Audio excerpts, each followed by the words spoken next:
Siapa yang pernah melihat semut?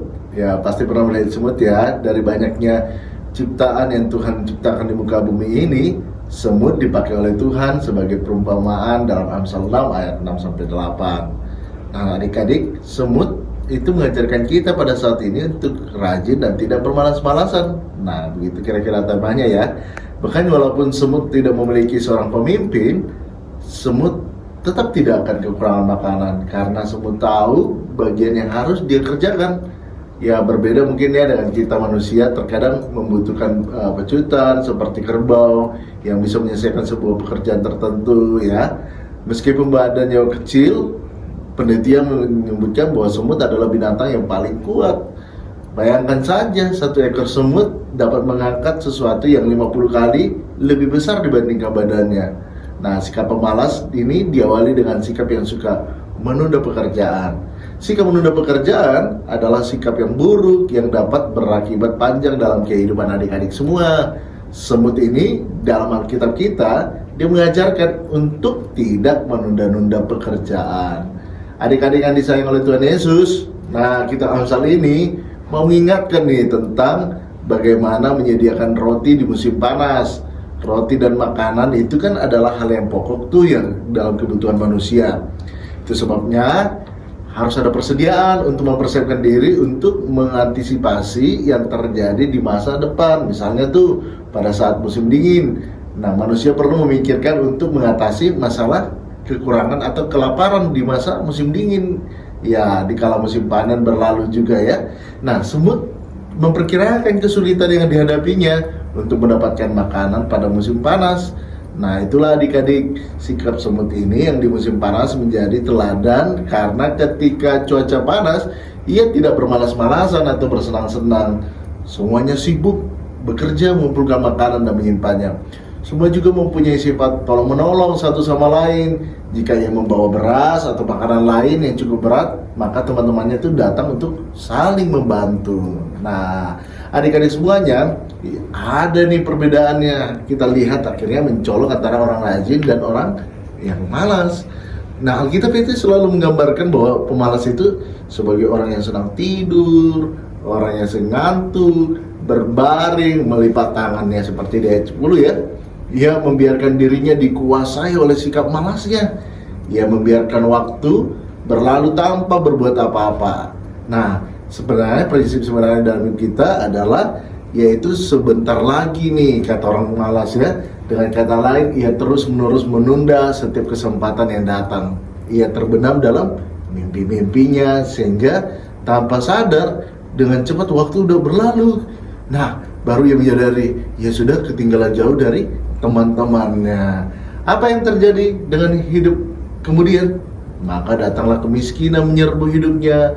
Lalu kekurangan seperti orang bersenjata, ia dikuasai oleh kemiskinan. Nah, dengan terjebak kemiskinan, maka pada saat itulah dia tidak bisa melakukan apa-apa lagi karena ya kesempatannya sudah lewat. Nah, sebaliknya, kalau orang yang rajin itu, dia perlu belajar dari semut. Kehidupan semut itu seperti gambaran sebuah tindakan yang rajin untuk kita lakukan semua. Belajar rajin itu harus dimulai nih sejak kita mulai kecil ini, sejak kita sekolah minggu ini. Sewaktu masih kecil anak-anak yang harus diingatkan untuk menyelesaikan pekerjaan ya. Satu demi satu pekerjaan diselesaikan hingga selesai karena permintaan orang lain. Sedangkan dalam dunia pekerjaan, kalau orang-orang dewasa nih, orang-orang besar itu menyelesaikan tanggung jawabnya karena dibatasi oleh pimpinannya atau bosnya. Nah, adik-adik, seorang yang rajin itu tidak membutuhkan seorang untuk mengingatkan, diawasi, didikte, atau diperintah, ataupun ya kamu harus menyelesaikan pekerjaanmu ya gitu. Nah, meskipun tanpa ada yang mengawasi, dia akan menyelesaikan semua pekerjaannya dengan tanggung jawab. Ya, siapa di sini yang punya tanggung jawab? Oke. Nah, seorang yang rajin itu menyadari bahwa apa yang dia lakukan itu adalah untuk kebaikan dirinya, bukan hanya pada masa kini, namun juga efeknya itu pada masa depan kita loh.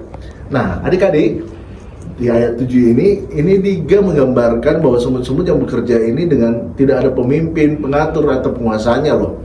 Mereka itu tidak berpangku tangan, tidak tunggu-tunggu perintah dulu, harus disuruh-suruh baru bertindak. Nah, mereka menyadari ada suatu kebutuhan yang harus mereka penuhi, yaitu mengumpulkan makan. Itulah sebabnya mereka bekerja sama memenuhi kebutuhan tersebut. Nah, selanjutnya seorang yang rajin juga, dia menyelesaikan apa yang dimulainya dan tahu apa yang dilakukannya berguna untuknya. Seorang yang rajin itu tidak pernah menunda-nunda kesempatan lagi loh. Ketika kesempatan datang, seorang yang rajin itu akan memanfaatkan nih momen ini, kesempatan ini untuk mendapatkan keuntungan yang semaksimal-maksimalnya. Nah, karenanya juga di ayat 8 itu menggambarkan semut-semut yang menyediakan roti di musim panas, mengumpulkan makanan pada waktu panen. Waktu untuk mencari makanan ternyata sangat terbatas dan tidak bisa datang setiap waktu. Nah, sahabat semut menggunakan waktunya, kesempatannya untuk mencari makan itu karena mereka tahu nih, jika kesempatan ini disia-siakan, maka kesempatan yang lain akan terlewatkan dan mereka bisa mati kelaparan. Nah, kita semua memiliki waktu yang sama loh, yaitu 24 jam dalam sehari. Namun bagaimana kita menggunakan waktu yang 24 jam ini? Ya tentu kan berbeda-beda ya. Sukses atau tidaknya masa depan kita itu ditentukan oleh adik-adik itu sendiri dalam menggunakan waktu yang Tuhan kasih. Nah, percaya deh, kalau kita menggunakan sebuah pekerjaan tanpa menunda-nunda, maka selain akan segera selesai, kita akan tidak akan terbeban dalam tugas-tugas baru yang akan diberikan pada kita. Tuhan tidak menginginkan umatnya, adik-adik sekolah minggu itu menjadi pribadi yang pemalas. Sikap yang malas hanya akan mengakibatkan kegagalan dan kemiskinan dalam kehidupan. Tuhan memberkati kita. Selamat melayani. Selamat hari Minggu. Tuhan Yesus memberkati kita. Shalom. Kita berdoa. Bapa dalam sorga, terima kasih Tuhan Yesus untuk firman-Mu pada saat ini yang mengajarkan kami untuk kami menjadi anak yang rajin, anak yang bisa menggunakan waktu kami, kesempatan yang Tuhan beri di hidup kami. Tuhan, ajar kami menjadi anak yang taat, yang mengikuti firman-Mu agar kami berbuah dalam kehidupan kami.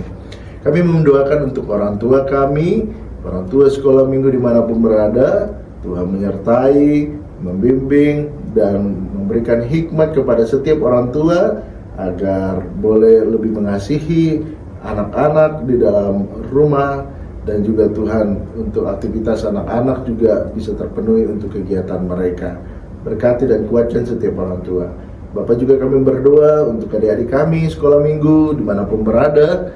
Tuhan memberkati mereka dalam setiap aktivitas mereka, dalam sekolah, dalam bermain, dalam waktu belajar. Kami percaya Tuhan, adik-adik sekolah minggu yang mendengarkan firman Tuhan pada saat ini adalah adik-adik sekolah minggu yang Tuhan berkati untuk memakai waktu Tuhan untuk bekerja, untuk lebih rajin dan belajar lebih rajin lagi. Terpujilah Engkau Tuhan, dalam Kristus Yesus kami berdoa dan mengucap syukur. Amin.